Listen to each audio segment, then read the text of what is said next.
మొదటగా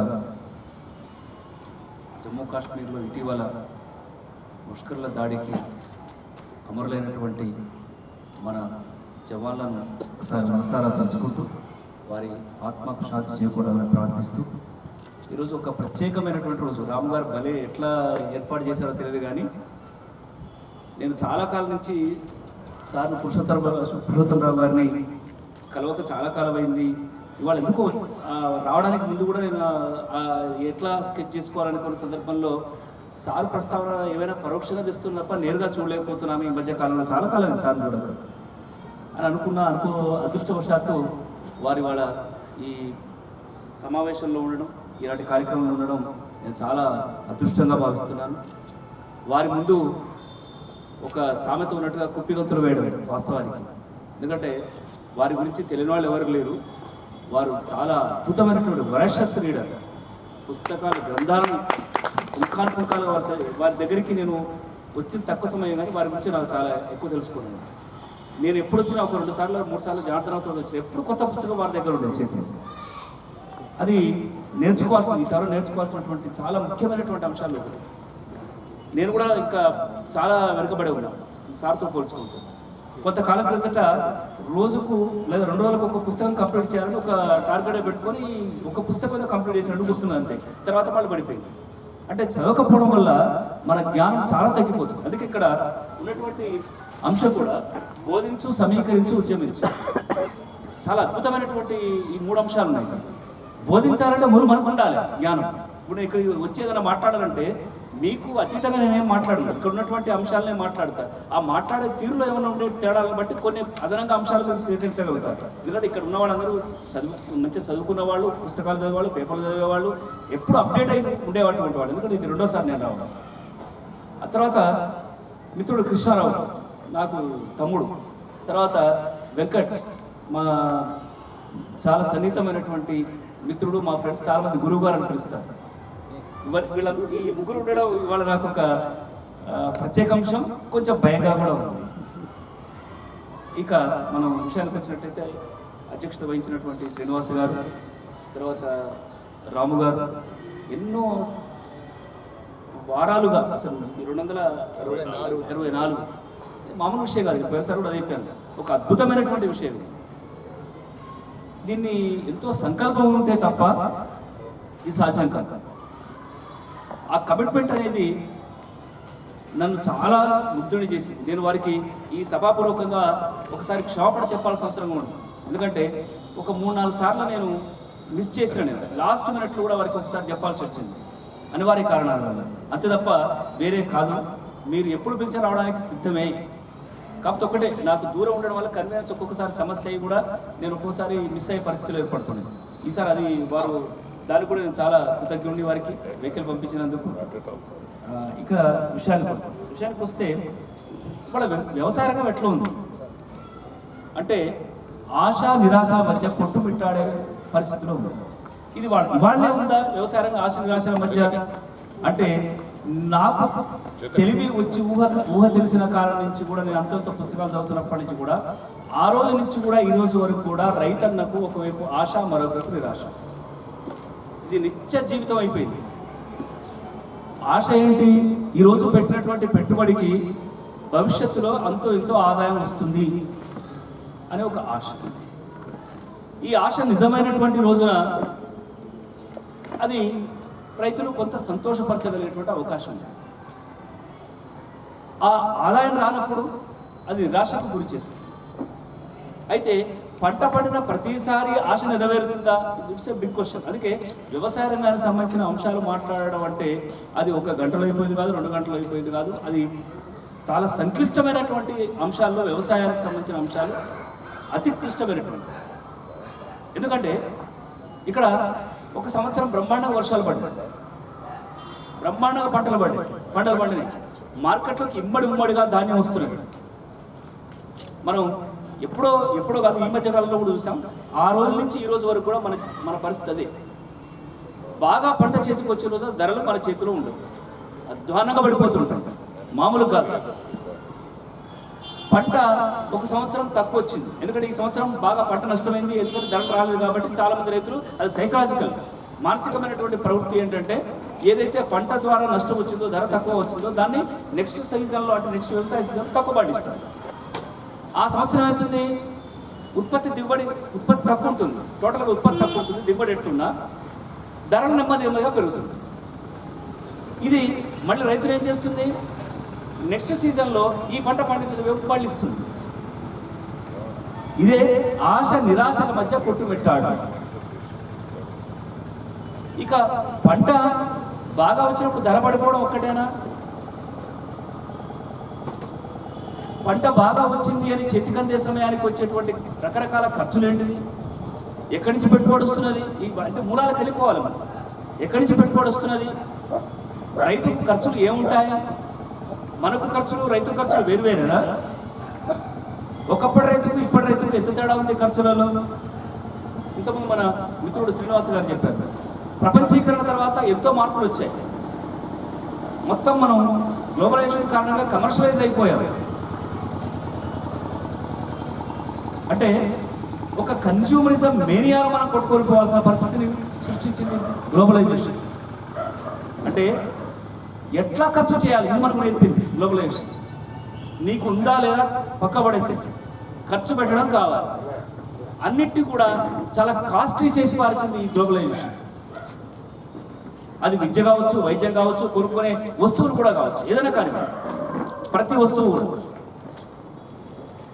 గతానికి ఇప్పటికీ ఒక రెవల్యూషన్ వచ్చిందని చెప్తున్నాం మనం. Communication revolution, transport revolution. ఈ రెవల్యూషన్స్ అన్నీ కూడా మనకు ఎట్లాగో ఒక రైతు కూడా, సామాన్య రైతు కూడా వాటి ప్రభావం ఉంది రైతు మీద కూడా. మిగతా వర్గాలకు రైతుకు తేడా ఏంటి? మిగతా వర్గాలకు, ముఖ్యంగా ఉద్యోగ వర్గానికి, వ్యాపార వర్గానికి, కార్పొరేట్ వర్గానికి వాళ్ళకు ఒక నమ్మకమైనటువంటి ఆదాయం ఉన్నది. ఎష్యూర్డ్ ఇన్కమ్ అంటారు, ఒక నమ్మకమైనటువంటి ఆదాయం. మరి రైతు దగ్గరకు వచ్చేసరికి ఇంతకుముందు ఏనేదన్నట్లుగా ఆశ నిరాశల మధ్య కొట్టుమిట్టాడేటువంటి రైతుకు ఒక సంవత్సరం పంట చేతికి వచ్చి 4 రూపాయలు చేతిలో ఉన్నాయి అనేటువంటి పరిస్థితిని అయితే మనం చాలా తక్కువ చూస్తాం. ముఖ్యంగా ఇంతకుముందే మన మిత్రులు చెప్పినట్లుగా 70% ఉన్నటువంటి సన్నకారు ఉపాంత రైతుల యొక్క పరిస్థితి మాత్రం గత దశాబ్దాలుగా మీరు చూసినా కూడా గుణాత్మకమైనటువంటి మార్పు రాలేదు అనేది అది అక్షర సత్యం. గుణాత్మకమైన మార్పు రాలేదు. వచ్చుంటే ఇప్పుడు కొన్ని ఎగ్జాంపుల్స్ ఎట్లా చెప్పాల్సి వస్తుందంటే అది ఎవరికి హక్కు మనసు మీదకి తీసుకోవాల్సిన అవసరం లేదు.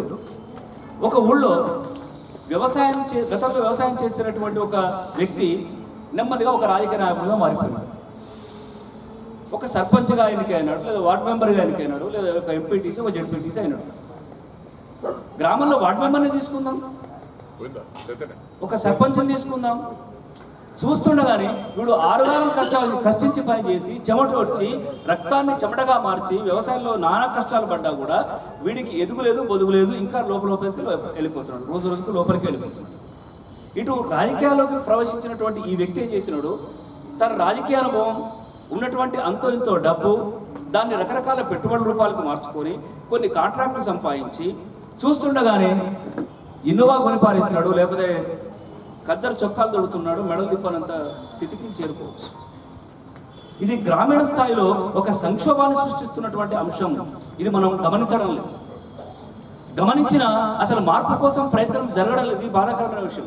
ఇప్పుడు రాముగారు కూడా ఇంతకుముందు అదే అన్నారు, ఈ గ్రామీణ వ్యవస్థను ఇంత చిన్నాభిన్నం చేసిన తర్వాత ఇవాళ వ్యవసాయ రంగం ఎందుకు మారలేదు, ఎందుకు మారడం లేదు అని ప్రశ్నలు వేసుకుంటే దానికి సమాధానం అక్కడే ఉంది. ఎక్కడ పోయిందో అక్కడే వెతుక్కోవాలని మనం వాళ్ళు చెప్పినట్లుగా గ్రామీణ వ్యవస్థ ఎక్కడైతే చిన్నాభిన్నం అయిపోయిందో అక్కడే వ్యవసాయదారు కూడా చిన్నాభిన్నం అయిపోయినాడు. అందుకే చాలా మంది ఇవాళ స్వామినాథన్ గారు కానీ ఎవరైనా వాళ్ళు ఏం చెప్తున్నారు, నిన్నగాక మొన్న పేపర్ వచ్చింది, గురువారం నాడు వచ్చింది, మీరు చాలామంది చదివే ఉంటారు. ఆయన ఆ రోజు ఈ రోజు అంటే 2004లో ఏం చెప్పాడు, వాళ్ళు కూడా చెప్తున్నారు. ఏమంటున్నారు, రైతాంగాన్ని, ముఖ్యంగా యువతను వ్యవసాయ రంగానికి వైపు మళ్లించనంత కాలం ఈ వ్యవసాయ రంగంలో మార్పు రాదు. యువతను వ్యవసాయ రంగానికి మళ్లించాలంటే ఏం చేయాలి అంటే వ్యవసాయ రంగాన్ని లాభసాటిగా మార్చాలి. వ్యవసాయం ఎట్లా లాభసాటిగా అవుతుంది, ఎప్పుడు లాభసాటి అవుతుంది? ఇంతకుముందు మన మిత్రుడు శ్రీనివాస్ చెప్పినట్లుగా రైతు బంధు ద్వారా 5,000 ఇస్తే సరిపోతుందా? లేదా కేంద్ర ప్రభుత్వం చెప్తున్నట్టుగా 6,000 3 విడతలు ఇస్తే సరిపోతుందా చేతులు దులుపుకుంటే? మరి కావాలా? ఇప్పటి వరకు ఈ దేశంలో 1990లలో ప్రారంభమైనటువంటి రుణమాఫీ ఏది విపి సింగ్ గారి హయాంలో స్టార్ట్ అయింది మన దేశంలో మొట్టమొదటిసారి రుణమాఫీ. విపి సింగ్ సరే అంటే నేను చోట చదివాను VP Singh. Okay, subject correction. Charan Singh కావచ్చు, విపి సింగ్ గారు కావచ్చు. మొత్తం మీద ఆనాటి నుంచి ఈనాటి వరకు ఈ దేశంలో దాదాపు 3.1 లక్షల కోట్ల రూపాయల మేరకు రుణమాఫీ జరిగింది.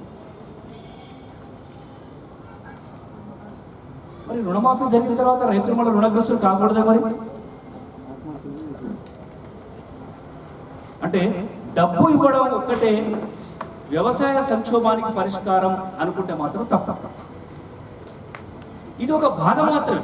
ఇప్పుడు ఇంతకుముందు సార్ కూడా చెప్పినట్టుగా ఇప్పుడు చాలామంది, నేను రాము గారు చెప్పడం లేదా శ్రీనివాస్ గారు చెప్పడమే కాదు, ప్రముఖ ఆర్థిక నిపుణులందరూ కూడా చెప్తున్న అంశాలను మనం క్రోడీకరించుకుంటే తెలుస్తున్న అంశం ఏంటంటే డబ్బు ఇవ్వడం ఒకటే పరిష్కారం కాదు. ఇది ఒక కొంత ఏదో ఇంతకుముందు అన్న చన్నీళ్లకు వెండిలేదు అంటున్నాం చూడండి, అట్లా సహాయపడుతుంది అంతే తప్ప అది శాశ్వత పరిష్కారం కాదు.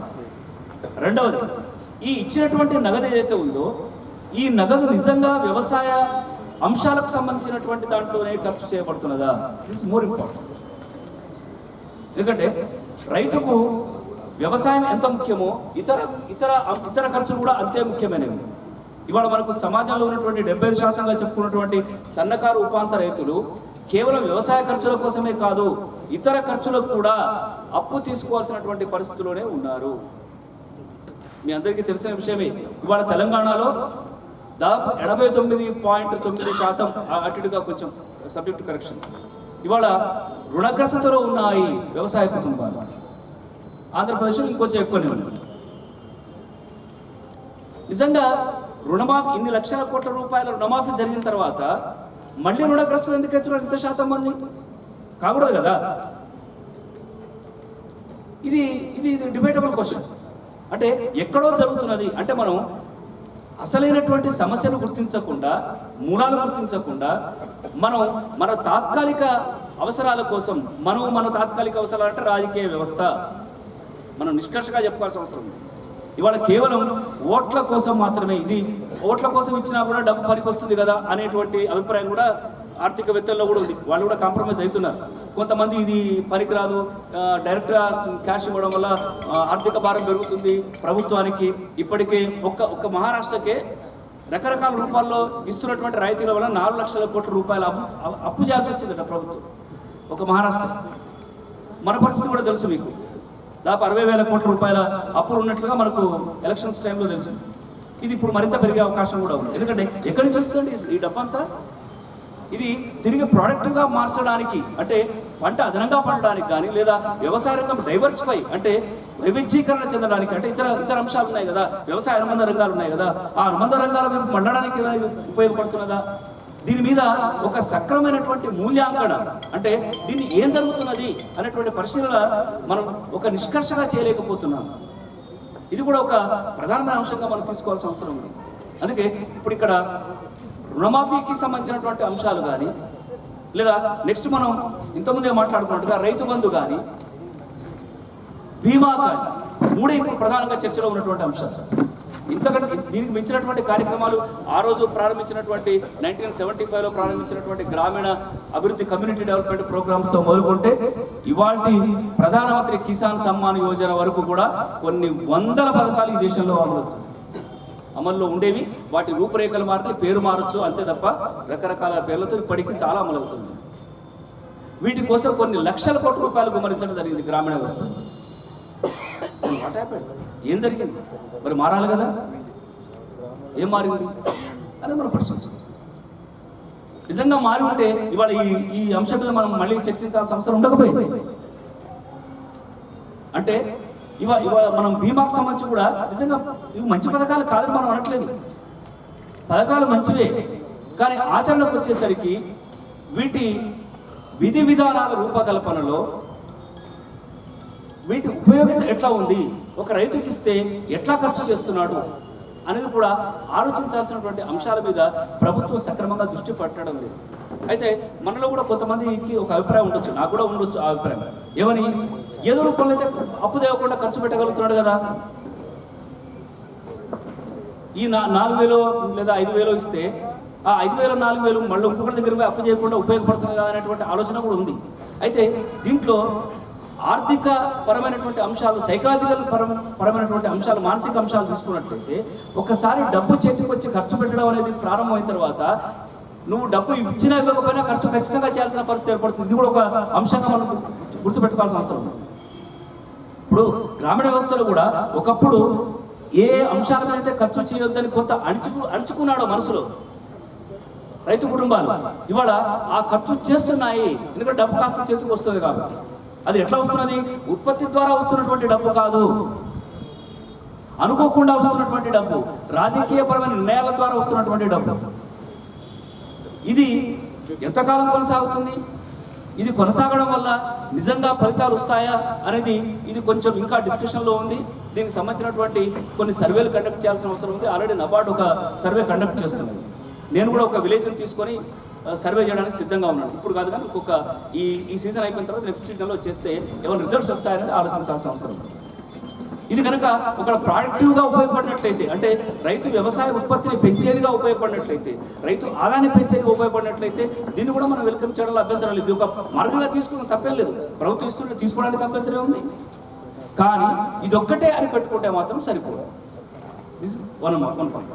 ఇక బీమా గురించి కూడా మనం ఇప్పుడు కాస్త మాట్లాడుకున్నట్లయితే ఇది కూడా చాలా ముఖ్యమైనది, రైతు బీమా కూడా. ఎందుకంటే మనం ఆయనకు పంట నష్టం కలిగితే రైతు ఎక్కడికి పోతాడు? ఆ పంట ఇప్పుడు ఎందుకంటే మిగతా అందరికీ ఇన్సూరెన్స్ ఉంది, ఒక అగ్రికల్చర్ తప్ప మిగతా అందరికీ ఖచ్చితంగా ఇన్సూరెన్స్ రావడానికి అవకాశం ఉంది.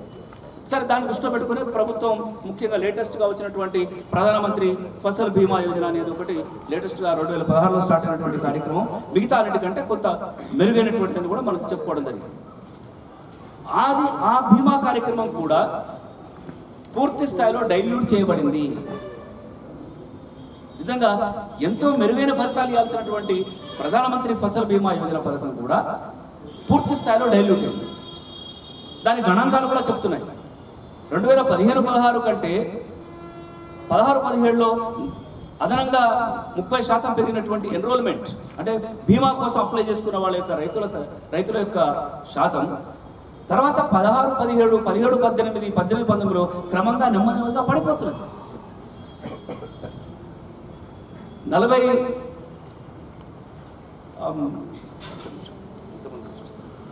గణాంకాలు తప్పు చెప్పకూడదు.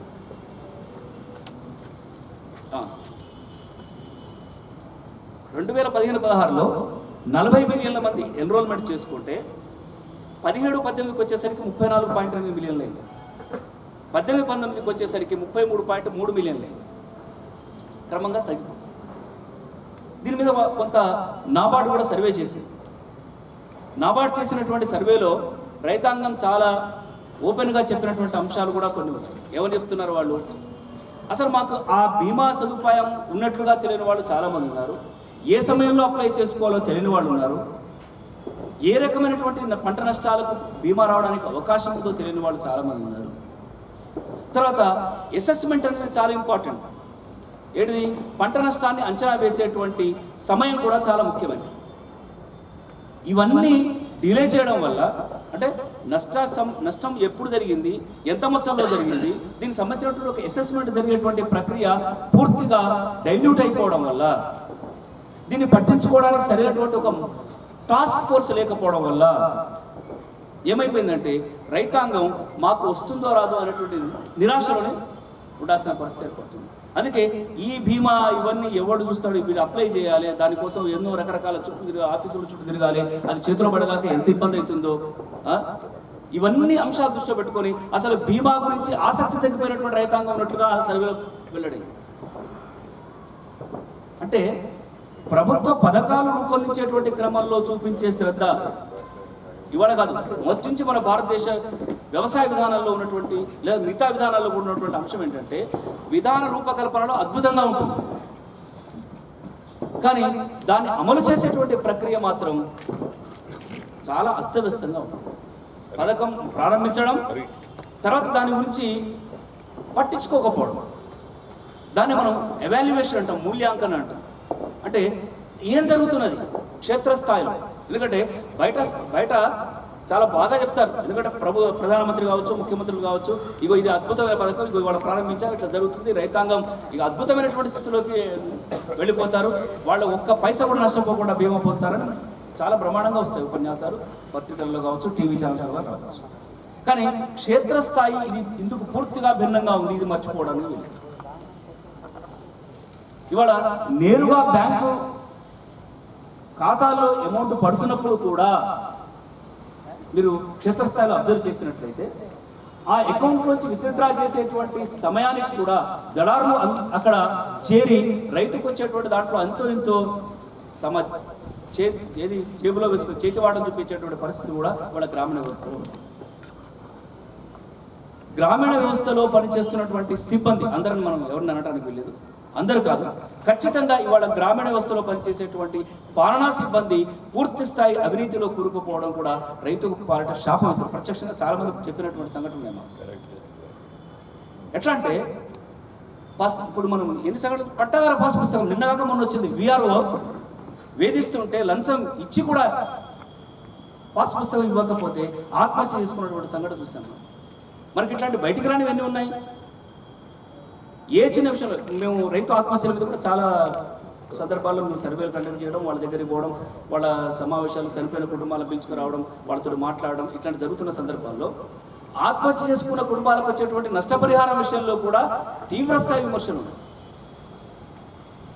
మధ్యలో ఉండేటువంటి రకరకాల దళారుల చేతిలో పడుతున్నటువంటి పరిస్థితిని, వాళ్ళ బాధలు వర్ణనాత్మకంగా, అసలే కుటుంబ యజమాని చనిపోయి వాళ్ళ బాధల్లో ఉంటే వచ్చే నష్టపరిహారం కూడా సక్రమంగా అందకపోయిన పరిస్థితులు కూడా మనం చాలా దారుణమైనటువంటి పరిస్థితులు, వేదనాభరితమైనటువంటి పరిస్థితులు మనం చూస్తాం.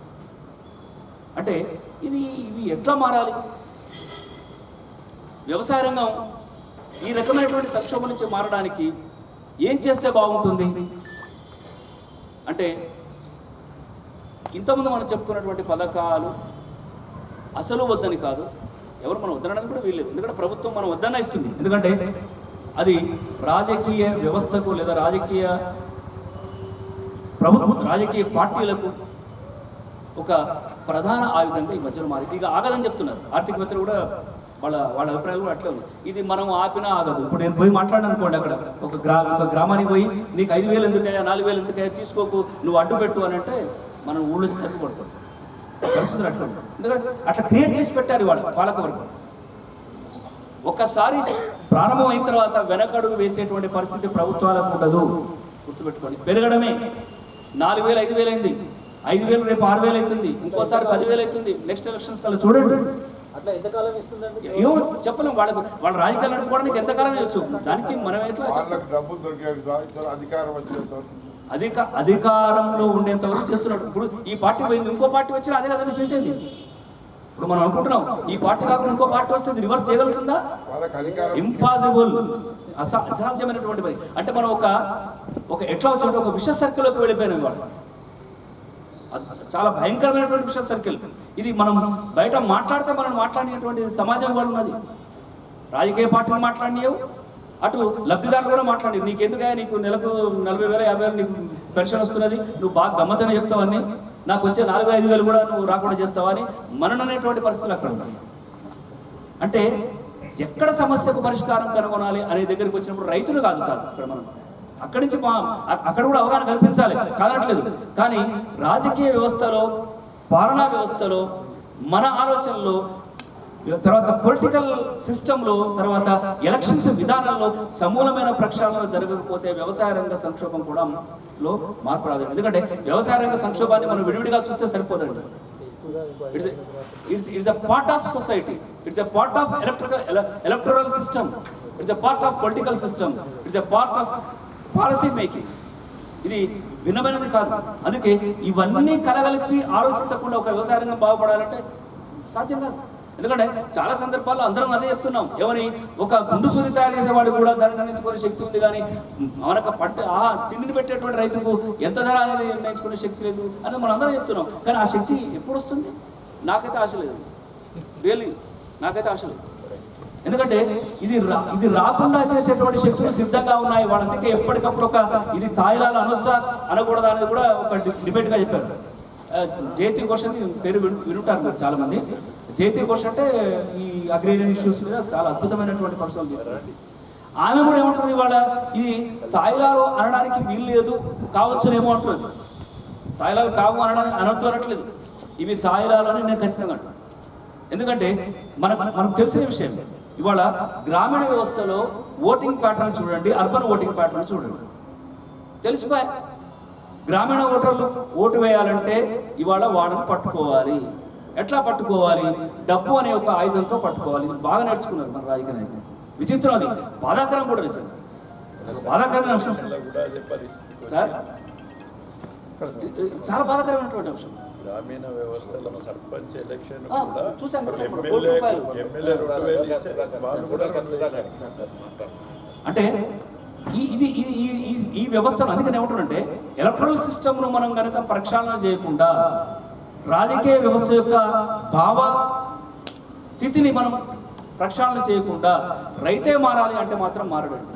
ఎందుకు మారుతాడు? ప్రశ్నిస్తున్నారు, వాళ్ళు ప్రశ్నిస్తున్నారు. వాళ్ళ కార్పొరేట్ రంగానికి మీరు లక్షల కోట్ల రూపాయల రాయితీలు ఇచ్చి మారేసారే, ఒక్క వాడిని మాల్యాన్ని రప్పించడానికి మీకు సాధ్యం కావడం లేదే, వాడి కోసం అద్భుతమైనటువంటి టాయిలెట్లు, విశాలమైనటువంటి వసతులు ఉన్నటువంటి జైలును తయారు చేసినా కూడా వాడు రానంటున్నాడు ఇక్కడికి. అంటే ఇప్పుడు చూడండి, అక్కడ కూడా అడుగుతున్నారు ప్రశ్నలు. వైనాటువై మేము రుణం అప్పు ఎగ్గొడతామండి, నువ్వు ఇవాళ కాకపోతే రేపు మాఫీ చేయి, మాకు ఎవరి కోసం చేస్తావు? You have to do it. ఇట్లా ప్రశ్నించే రోజులే రేపు వచ్చేవి, మర్చిపోద్దు మనం. అంటే ఇక్కడ మనం గుడ్డిలో వెళ్ళాలి, మరి పరిష్కారం అయితే ఎక్కడో చోటు ఉండాలి కదా. సమస్య ఉన్న చోట పరిష్కారం ఎక్కడి నుంచో కొత్త అయితే ఒక ఆశాకిరణ్ లాగా at the end of the tunnel అంటాం మనం. ఆ చివరిలో ఎక్కడో చిన్న కాంతికిరణం ఉంటుంది, ఉండదని కాదు. ఆ కాంతికిరణాన్ని మనం కొంచెం పెంచడానికి ప్రయత్నం చేయాలంటే మనం ప్రధానంగా ఎంఎస్పీ నుంచే మనం ప్రారంభించాలి. పాప స్వామినాథన్ గారు మొత్తుకున్నారు. ఆయన మీ గురువారం వచ్చిన పేపర్ మీరు చూస్తుంటారు. ఆయన బాధపడుతున్నాడు అండి. అరే నేను ఇచ్చినటువంటి ఆ ఫార్ములా ఏదైతే వీళ్ళు అసలు పక్క పడేస్తున్నారు, ఏమంటే డబ్బు ఖర్చు అవుతుంది అంటున్నారు. మరి డబ్బు ఖర్చు ఎంతమందికి పెట్టట్లే వీళ్ళు? విదేశాలకు పారిపోయినటువంటి వాళ్ళందరి ద్వారా పోయినటువంటి లక్షల కోట్లు వీళ్ళు ఇచ్చేదా చచ్చేదా? తర్వాత బ్యాంకుల ఎన్పిఎల్ని రద్దు చేస్తున్నారే, అంటే నాన్ పర్ఫార్మింగ్ అసెట్స్ అంటాం వాటిని, నిరర్థక ఆస్తులు. అవి కూడా వేల లక్షల కోట్ల రూపాయలు మీరు మాఫీ చేసే డబ్బు బ్యాంకులకు ఇచ్చేస్తున్నారే. ఓ రైతు దగ్గరకు వచ్చేసరికి మాత్రం మీకు అన్ని లెక్కలు కనపడతాయే. ఇది స్వామినాథన్ గారి ఘోష. ఒక స్వామినాథన్ గారి ఘోష కాదు, ఈ దేశంలో ఉన్నటువంటి దాదాపు 15 నుంచి 18 కోట్ల మంది రైతుల యొక్క 15 అంటున్నారు, 16 అంటున్నారు, కొంచెం ఆ ఫిగర్స్ గురించి అటు ఇటు 15 కోట్లని కొంతమంది అంటున్నారు. సరే, ఇండియా దాదాపు 40% of the farmers, 60% of the farmer workers. That is an Indian analysis. 130 crores of the total public farmers. Only 10% of the higher qualified persons. The qualified persons exact. తర్వాత మనం ఎట్లా డిస్కషన్ ఉంటుంది. ఓకే, అంటే మనం ఏమంటామంటే వ్యవసాయ రంగానికి సంబంధించినటువంటి అంశాల్లో ఎంఎస్పి పరిష్కార మార్గాల్లో ఎంఎస్పికి మించినటువంటి పరిష్కారం అయితే లేదని నా ఉద్దేశం. రైతులు కూడా కోరుకుంటున్నారు. అది మీరు చూశారు, నాసిక్ దగ్గర జరిగినటువంటి వేలాది మంది తరలి వచ్చింది కానీ, లేదా ఢిల్లీలో జరిగిన ప్రదర్శనలో కానీ ఎక్కడ కూడా వాడు అడుగుతుంది ఎంఎస్పి ప్రధానంగా కనీస మద్దతు. అయితే అది కూడా ఇంతకుముందు రామ్ గారు మాట్లాడినప్పుడు కూడా అన్నారు, అది అంత ఈజీ కాదు. మనం అనుకుంటాం ఎందుకు పెంచొద్దు అంటాం, కానీ దాని సంక్లిష్టత ఎక్కడుంది? వినియోగదారుగా మనం కొనేటప్పుడు మళ్ళీ మనం అదే ప్రశ్న వేస్తాం ప్రభుత్వాన్ని. ఇది ఈ రెండింటిని బ్యాలెన్స్ చేయడం అనేది చాలా కష్టమైన పని. అంటే ఎంఎస్పి నిర్ణయంలో కూడా ప్రభుత్వం మళ్ళీ తిరిగి డబ్బులు ఎక్కడి నుంచో తెచ్చైనా పెట్టాల్సినటువంటి పరిస్థితి ఏర్పడుతుంది. మనం ఏమడుగుతున్నాం? ఇచ్చేదానికి స్వామినాథన్ గారు చెప్పినట్లుగా ఇచ్చేదానికి అదనంగా బోనస్ కలుపు, 500 1000 రూపాయలు బోనస్ కలుపు. ఆయన ఎంఎస్పిలో ఆయన ఏదైతే వ్యవసాయ ఖర్చులకు అదనంగా 100+50 అంటున్నాడు కదా, 50% అదనంగా కలిపి అంటున్నాడు కదా.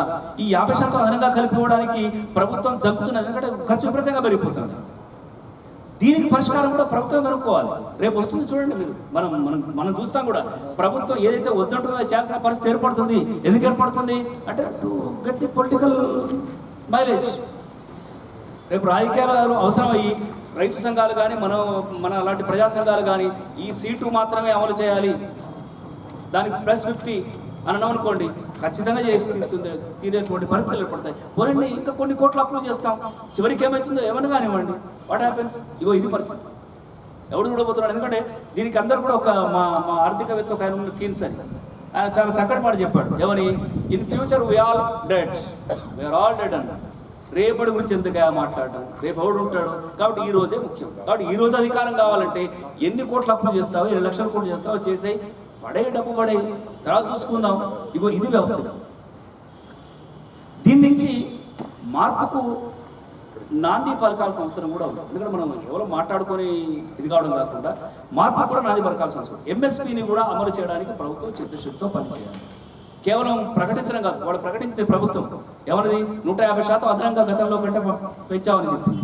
కానీ స్వామినాథన్ గారి సిఫార్సులు ప్రభుత్వం ఇచ్చిన దాన్ని పక్కన పెట్టుకుంటే చాలా తేడా కనిపిస్తుంది మనకు. ఒక వరిలోనే దాదాపు 200 రూపాయల తేడా ఉన్నది. అది పత్తికి వచ్చేసరికి దాదాపు 1130 రూపాయలు అయింది.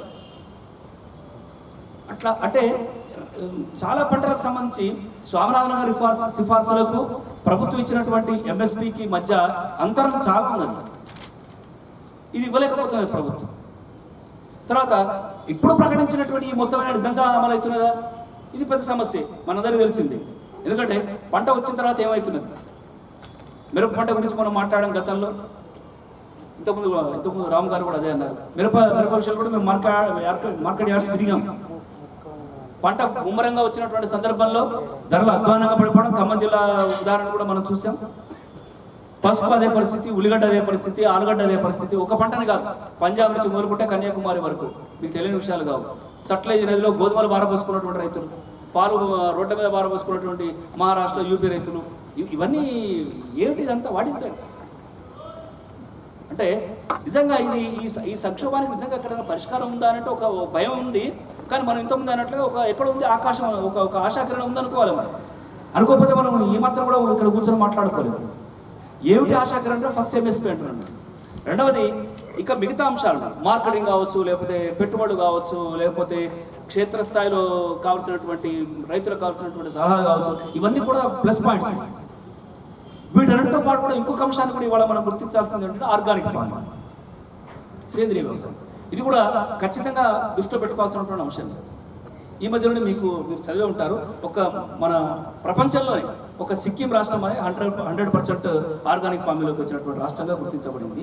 వాళ్ళు దానికి సంబంధించినటువంటి అవార్డు కూడా తీసుకున్నారు ఇంటర్నేషనల్ లెవెల్లో. అయితే అది అన్ని రాష్ట్రాలకు అదే ఫార్ములా పనిచేస్తున్న కూడా నేను చెప్పలేను. ఎందుకంటే చాలా తక్కువ కమత పరిమాణం, కొన్ని వెరీ లిమిటెడ్. మన దానికి వచ్చేసరికి అంత కష్టం. తర్వాత అక్కడ కూడా చాలా ఇబ్బందులు ఉన్నాయి. సిక్కింలో కూడా రైతాంగం మీద అక్కడ ఒక సర్వే జరిగింది, నేషనల్ ఇన్స్టిట్యూషన్ వాళ్ళు కూడా చేశారు, ఇది ఎకనామిక్ గ్రోత్ వాళ్ళు చేశారు. వాళ్ళు చేస్తే ఆదాయం పడిపోయింది బాగా. ఎందుకంటే ఆర్గానిక్ ఫార్మింగ్లో ఆదాయం తగ్గుతుందండి. అయితే అక్కడ ప్రభుత్వం ఏం చేస్తుందంటే దాన్ని కాంపన్సేట్ చేస్తున్నారు. ఒక్కొక్క ఎకరానికి ఒక సర్టిఫికేషన్ ఇస్తున్నది, ఆర్గానిక్ ఫార్మింగ్ సర్టిఫికేషన్ ఒకటి ఇస్తున్నది. ఇచ్చి ఆ సర్టిఫికేట్ ఏ రైతు ప్రొడ్యూస్ చేస్తాడో ఆ రైతుకు ఎకరానికి 3000 చొప్పున ఇచ్చేస్తున్నది. ఇది కూడా కాంపన్సేట్ చేయడం కోసం. ఇది భారమే ప్రభుత్వాలు. అంటే ఆర్గానిక్ ఫార్మింగ్ కూడా ఒక ప్రత్యామ్నాయం. ఇది చాలా అవసరమే. ఆర్గానిక్ ఫార్మింగ్ ఎందుకు అవసరం అంటే అన్ని రకాలుగా అవసరమే. రైతును అనవసరమైనటువంటి ఖర్చుల నుంచి తప్పించాలంటే కూడా ఇది అవసరమే. ఎందుకంటే మనం ఇంతకుముందు అనుకున్నాం, పురుగు మందులు కావచ్చు, లేకపోతే విత్తనాలు కావచ్చు, ఎరువులు కావచ్చు, ఇది కూడా పెద్ద మాఫియా. మీకు తెలియని విషయం కాదు. ఇది మొత్తం ఇన్పుట్ మార్కెట్ అంతా కూడా ఇంటర్నేషనల్ మాఫియా చేతుల్లో ఉంది, మన చేతుల్లో లేదు. అట్లాగే అవుట్పుట్ మార్కెట్ కూడా మాఫియా చేతుల్లో, ఇంటర్నేషనల్ మాఫియా చేతుల్లో ఉంది, మన చేతుల్లో లేదు. లేకపోతే అప్పటిదాకా బ్రహ్మాండంగా ఉన్నటువంటి ధర, పత్తి ధర సడన్గా మార్కెట్లోకి రైతు తీసుకొచ్చేసరికి ఎందుకు పడిపోతుంది, లేదా మిర్చి ఎందుకు పడిపోతుంది అంటే వీళ్ళందరి మధ్య ఒక కొలాటరల్ ఉంటుంది, ఒక పొల్యూషన్ ఉంటుంది. అని వీళ్ళందరూ ఒకటే, వీళ్ళందరూ కుమ్మక్కై ఉంటారు. తెలుగులో మన కుమ్మక్క అంటారు. ఒక కుమ్మక్కే ఉంటుంది వ్యవస్థ. వీళ్ళందరూ కలిసి ఆ వచ్చే బక్క రైతును ఎంతకంటే అంత దోచుకున్నా, ఏదో రూపాయలు, ఒక్కొక్క రూపాయలు. ఎందుకంటే మేము మార్కెట్ తిరిగి కాబట్టి చెప్తున్నాం. అక్కడ పనిచేసేటువంటి హమాలి దగ్గర నుంచి మొదలుకుంటే ప్రతి ఒక్కరు కూడా దోపిడీ చేసేటువంటి వ్యవస్థలో ఉంటారు. వాళ్ళతో they are part of that exploitation. ఇది రైతులు ఎక్కడ మనం కాపాడగలుగుతాం? అర్థదారి నుంచి రైతులు పక్కగా పోగలుగుతాడా అండి? ఇంపాసిబుల్.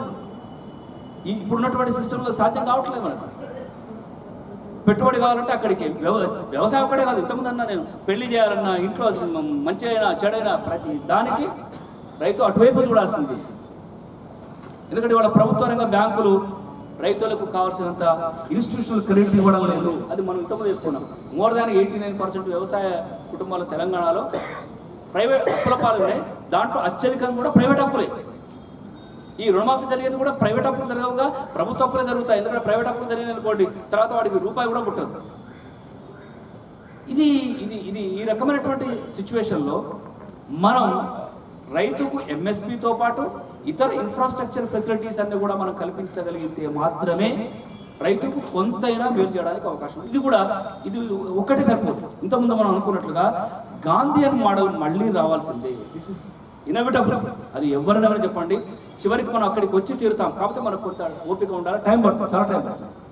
ఎందుకంటే ఈ మధ్యకాలంలో ఎక్కడికి పోయినా కూడా నేను కూడా అదే చెప్తున్నాను, cooperative system is more important. ఇదివరకు దాన్ని భ్రష్టు పట్టించింది పాలక వర్గాలు, అది మనం నిష్కర్షగా చెప్పుకోవచ్చు. ఇవాళ మ్యాక్స్ చట్టం వచ్చిన తర్వాత పాలక వర్గాల జోక్యం కొంత తగ్గింది, ఎదుర్కొన్న దానికంటే కొంచెం తగ్గింది. కానీ ఇప్పుడు ఇంకొంచెం పటిష్టం చేసుకున్నటువంటి కోఆపరేటివ్ సిస్టాన్ని మనం డెవలప్ చేసుకోకపోతే సాధ్యం కాదు. ఒక్కొక్క రైతు విడిగా పోరాటం చేయలేడు, చేసే పరిస్థితులు ఎప్పుడూ లేడు, ఇప్పుడు ఇంకా సాధ్యం కాదు. అందుకే కోఆపరేటివ్ సిస్టమ్ను మనం ప్రభుత్వం తోటి ప్రమేయం లేకుండా రైతాంగమే డెవలప్ చేసుకోవాల్సిన అవసరం ఉన్నది. ఇది ఒక అంశం. ఇప్పుడు మన వ్యవస్థలు ప్రభుత్వాలన్నీ కూడా గ్లోబలైజేషన్ కారణంగా WTO లేదా అమెరికా లేదా అనుబంధ వ్యవస్థలు ఉన్నాయి కదా, వాళ్ళు ఏం చెప్తే అవి చేయాల్సిన పరిస్థితి వీళ్ళకి తప్పట్లేదు. అది ఇన్ఎవిటబుల్ క్వశ్చన్ ఉంది. అందుకే వాళ్ళు ఏం చేస్తున్నారు, నెమ్మదిగా కార్పొరేటైజేషన్ ఆఫ్ అగ్రికల్చర్ కూడా వాళ్ళు నెమ్మది ఆలోచనలో పెట్టుకున్నారు. ఇప్పుడు పంట కాలనీలు, తర్వాత ఇంకేదో వ్యవహారాలు ఇవన్నీ కూడా నడుస్తున్నాయి కదా, ఇవన్నీ నెమ్మదిగా ఏంటంటే కార్పొరేటైజేషన్ ఆఫ్ అగ్రికల్చర్ అంటే కార్పొరేట్ చేతుల్లోకి పోవడానికి అవకాశం.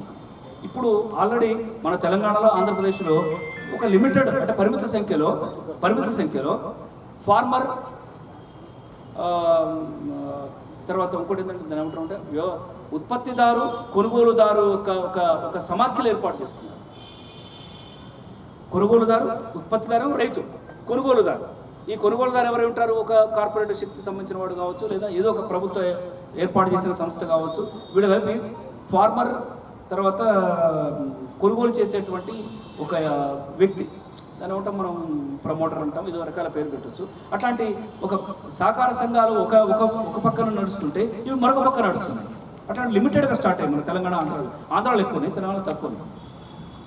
అయితే ఇప్పుడు ఎవరు ఇట్లాంటి వాళ్ళు అంటే రైతు యొక్క ఉత్పత్తిని ప్రాసెసింగ్ చేసేటువంటి సంస్థలు ఉంటాయి కదా, ఏజెన్సీలు ఉంటాయి కదా, ఆ ఏజెన్సీలతోటి కొలాబరేట్ కావాలి. అట్లాంటి కూడా స్టార్ట్ అయింది. ఇది పాజిటివా నెగిటివా, రేపు ఎక్కడికి పోతుంది అనేది మనం భయాందోళన పక్క పెట్టేసి ఆ సమాఖ్యలతో కలిసి పనిచేయడం కూడా తప్పేం లేదు అనేటువంటి అభిప్రాయం కూడా కొంతమందిలో ఉంది. దానికి రైతు స్వరాజ్య వేదిక ఒకటి ఉంది, మీకు చాలా తెలిసి ఉంటుంది అనుకుంటా. రైతు స్వరాజ్య వేదిక కూడా ఈ విషయంలో కొంత ఫార్వర్డ్లో పనిచేస్తున్నాయి వాళ్ళతో పాటు. నేను ఈ మధ్యకాలంలో దానికి CEO దగ్గరికి పోయి నేను 1-2 గంటలు మాట్లాడొచ్చాను. అసలు ఏ దారిలో పోతుంది, ఏం చేస్తుందని మాట్లాడినప్పుడు ఆయన ఒకటే అన్నాడు, ప్రభుత్వం చేసే ప్రధాని విమర్శించుకుంటూ కూర్చుంటే రైతాంగానికి మనం ఏం చేయలేదు. మనం వద్దన్నా, మనం 100 రకాలుగా అరిచి గోలబెట్టినా కూడా ప్రభుత్వం ఏం చేయదలుచుకుంటే అది చేస్తుంటే మనం ఆపగలిగే పరిస్థితి మనం లేదు. అందుకే వచ్చిన పథకాలు ఏవైతే రైతులకు అనుకూలంగా ఉంటాయో, రైతులకు మేలు చేసే అవకాశం ఉంటాయో, రైతులను ప్రొటెక్ట్ చేసేటువంటి అవకాశం ఏమైతే ఉంటుందో ఆ మార్గాల్లో మనం ఆ పథకాలను మన సహకార సమాఖ్యలకు లేదా సహకార సంఘాలకు మళ్లించడానికి మనం ప్రయత్నం చేయాలని మేము కృషి చేస్తున్నాం సార్ వాళ్ళు. ఇది నాకు కొద్దిగా మంచిగా అనిపించింది. ఎందుకంటే మనం రైతు ఉత్పత్తిదారుల యొక్క సమాఖ్యలు, ఫార్మర్ ప్రొడ్యూసర్ కంపెనీస్ అంటారు వాటిని. ఈ ప్రొడ్యూసర్ అనేవాడు మన రైతు కాదు. ప్రొడ్యూసర్ అంటే దీన్ని ప్రాసెసింగ్ చేసి అమ్ముకునేటువంటి వాడు. అంటే అది is not a direct producer of the agriculture products. అంటే వ్యవసాయ ఉత్పత్తులను డైరెక్ట్గా ప్రొడ్యూస్ చేయడు వాడు. దీన్ని ఏం చేస్తాడు, వీటిని ప్రాసెసింగ్ చేసి వాటిని అమ్ముకుంటాడు. అంటే ఉదాహరణకు మనం బత్తాయిలు పండించారనుకోండి, బత్తాయి నుంచి జ్యూస్ తీసి అమ్మేటువంటి కంపెనీలు ఉంటాయి. Yes, agro based industries. Exact. అంటే వ్యవసాయ అనుబంధ పరిశ్రమలు. ఈ రకమైనటువంటి వాళ్ళతోటి మనం వద్దన్న రేపటి రోజుల్లో అవి కొలాబరేషన్ అవుతుంటాయి, నడుస్తూనే ఉంటాయి. దానికి మన రైతాంగాన్ని మనం ఎందుకు ప్రోత్సహించవద్దు? వాళ్ళ అవేర్నెస్ కల్పించడంలో తప్పేం లేదు కదా అనేటువంటి ఒక ఆలోచన కూడా ఉంది. కాబట్టి కోఆపరేటివ్ సిస్టమ్ను డెవలప్ చేయడం, ఒకవేళ ఫార్మర్ ప్రొడ్యూసర్ కంపెనీస్ డెవలప్ అవుతున్నట్లయితే వాటిలో మన రైతాంగానికి అవకాశాలు కల్పించడం, వాళ్ళు చైతన్యవంతులను చేయడము, వాళ్ళు నెమ్మదిగా ఈ ఫెర్టిలైజర్ అండ్ పెస్టిసైడ్ మెనియా నుంచి ఆర్గానిక్ ఫార్మింగ్ వైపు నెమ్మదిగా వెళ్ళేటువంటి ప్రయత్నాలు కొంతన్నా మొదలు పెట్టగలిగినట్లయితే మన రైతు యొక్క ఖర్చును కూడా మనం తగ్గించడానికి అవకాశం ఉంది. ఇది ఒక అంశం. తర్వాత రెండోది కూడా ఇక్కడ మనం కూడా గుర్తుపెట్టుకోవాల్సింది ఏంటంటే విద్యా వైద్యం పూర్తిగా కాస్ట్లీ అయిపోయింది ఈ సమాజంలో, ఇప్పటి గ్లోబలైజేషన్ సమాజంలో. వీటిని పూర్తిగా ప్రభుత్వమే ఇవ్వాలి అనేది మనం ఖచ్చితంగా ఒక అంశంగా తీసుకోవాలి. ఎందుకంటే ఈ రెండు కూడా రైతు యొక్క ఇబ్బందులకు ప్రధాన కారణాలు. అప్పులు చేయడానికి కానీ ఆత్మహత్యలు చేసుకోవడానికి కానీ కారణాలలో కేవలం ఒక వ్యవసాయ పంట నష్టమైపోవడమో లేదా చేతికి సరైనటువంటి గిట్టుబాటు ధర రాకపోవడం ఒకటే కారణం కాదు, మల్టిపుల్ కాజెస్ ఉంటాయి. ఒక రైతు ఆత్మహత్య చేసుకుంటున్నాడంటే ఒక కారణం ఉంటుంది కదండి, రకరకాల కారణాలు ఉంటాయి. ఆ కారణాల్లో విద్య, వైద్యం, ఆరోగ్య సంబంధించినటువంటి ఈ రెండు కూడా చాలా కీలకంగా ఇవాళ ఉన్నాయి. ఎందుకంటే ఏ ఊళ్ళో మీరు చూసినా కూడా రైతు కుటుంబాల వాళ్ళు కూడా ఉన్నా లేకపోయినా వాడు ఖచ్చితంగా కాన్వెంట్లకు పంపిస్తున్నాడు. ప్రభుత్వ వ్యవస్థను ఎందుకో నమ్మడం లేదు. దానికి ఇప్పుడు కొంచెం పునాదులు కొంత మార్పులు జరుగుతున్నాయి. We have to welcome it. మంచిగానే మనం స్వీకరిద్దాం. ఎందుకంటే గ్రామీణ వ్యవస్థలు కూడా వాళ్ళ ప్రభుత్వ రంగ పాఠశాలలు కూడా పనిచేస్తున్నాయి. వాటిని కొంచెం పునరుద్ధరణ చేసేటువంటి పరిస్థితులు జరుగుతున్నాయి, పునరుజ్జీవ చేసేటువంటి పరిస్థితులు జరుగుతున్నాయి. తర్వాత గురుకులాలు కూడా పెట్టి వాటిలలో కూడా కాస్త విద్యార్థులను ఎక్కువ మొత్తంలో పంపించేందుకు ప్రయత్నం జరుగుతున్నది. ఇది మనం we have to welcome it. దీన్ని నెమ్మదిగా ఇక పూర్తి స్థాయికి వచ్చేటట్టుగా ప్రయత్నం చేయాలి. కానీ ఆరోగ్య రంగ విషయంలో మాత్రం ప్రభుత్వం పూర్తిగా చేతులు ఎత్తేసింది.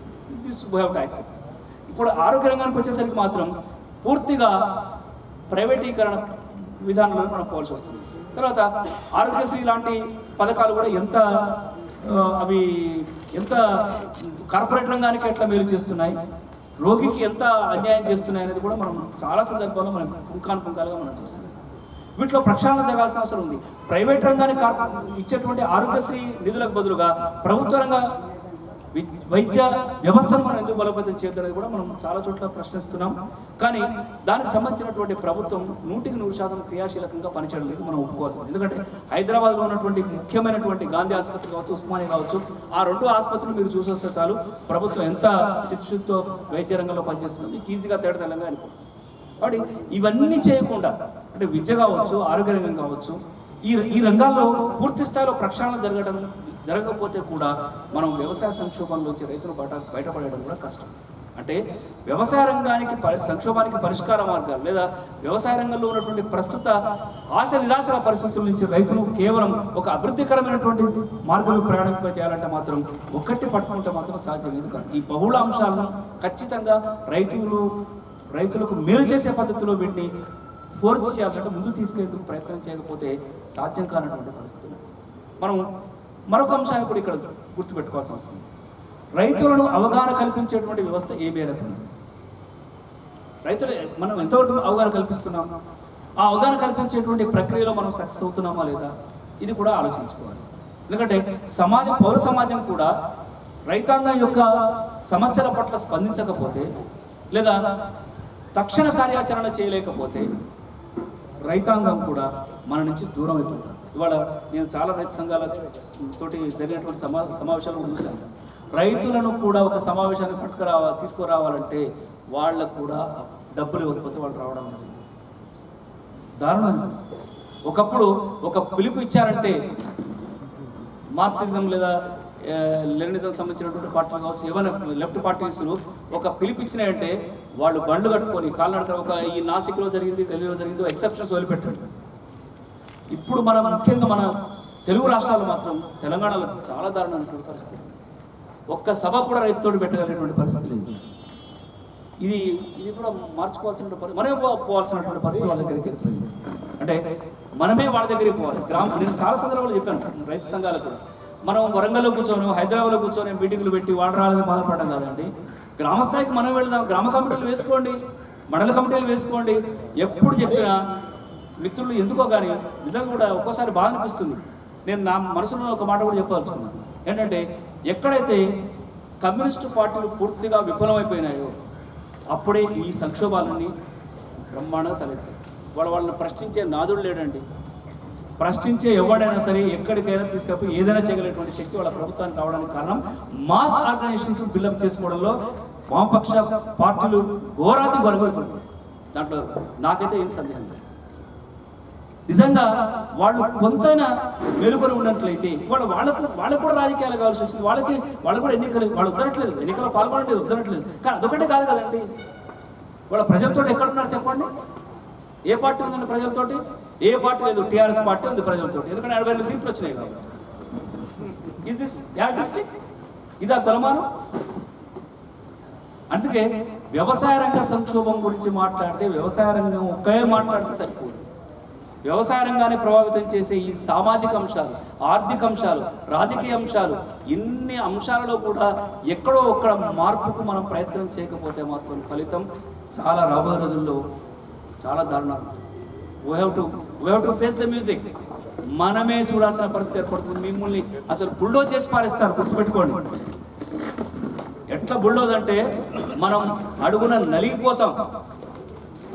ఒకప్పుడు శ్రీశ్రీ రాసేటటువంటి రథచక్రాలు అంటే ఇప్పుడు ఈ శ్రీశ్రీ రథచక్రాలు కావు, కార్పొరేట్ రథచక్రాల కింద మనం పచ్చడైపోయేటువంటి పరిస్థితులు వస్తాయి. రైతులంతా రైతు కూలీలు అవుతారు.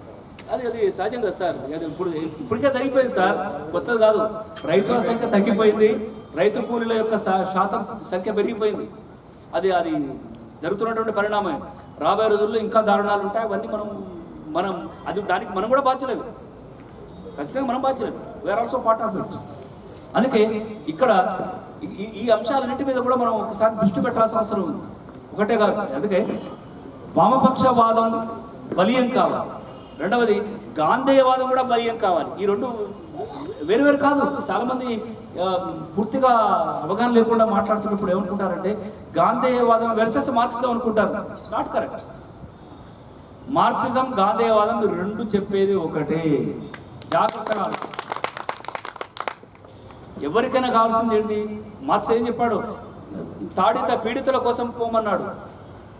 నడవండి, కదలండి ముందుకు, ఆయన పదండి ముందుకు, తోసుకు పాపం అన్నాడు. కానీ ఎక్కడ పోతున్నాం మనం చెప్పండి? అయిపోయింది. కార్పొరేషన్ భ్రమలో మనం అందరం కూడా పడిపోయాం. పొద్దులేస్తే టీవీ ఛానల్స్ వాటిల్లో అందరం పడిపోయాం. ఎవరు ఎగ్జంప్షన్ కాదు, వేర్ ఆల్ పార్ట్ ఆఫ్. అందుకే అదే గాంధేయవాదం కూడా అదే చెప్తున్నది. ఎక్కడ పోమంటుంది? గ్రామీణ వ్యవస్థ పోమంటుంది. అది మర్చిపోయినారు కదా ఇంతకుముందు రామ్ గారు చాలా చక్కగా చెప్పారు. అదే గ్రామీణ వ్యవస్థను ఎప్పుడైతే మనం మర్చిపోయామో, ఇవాళ కోట్లు పడే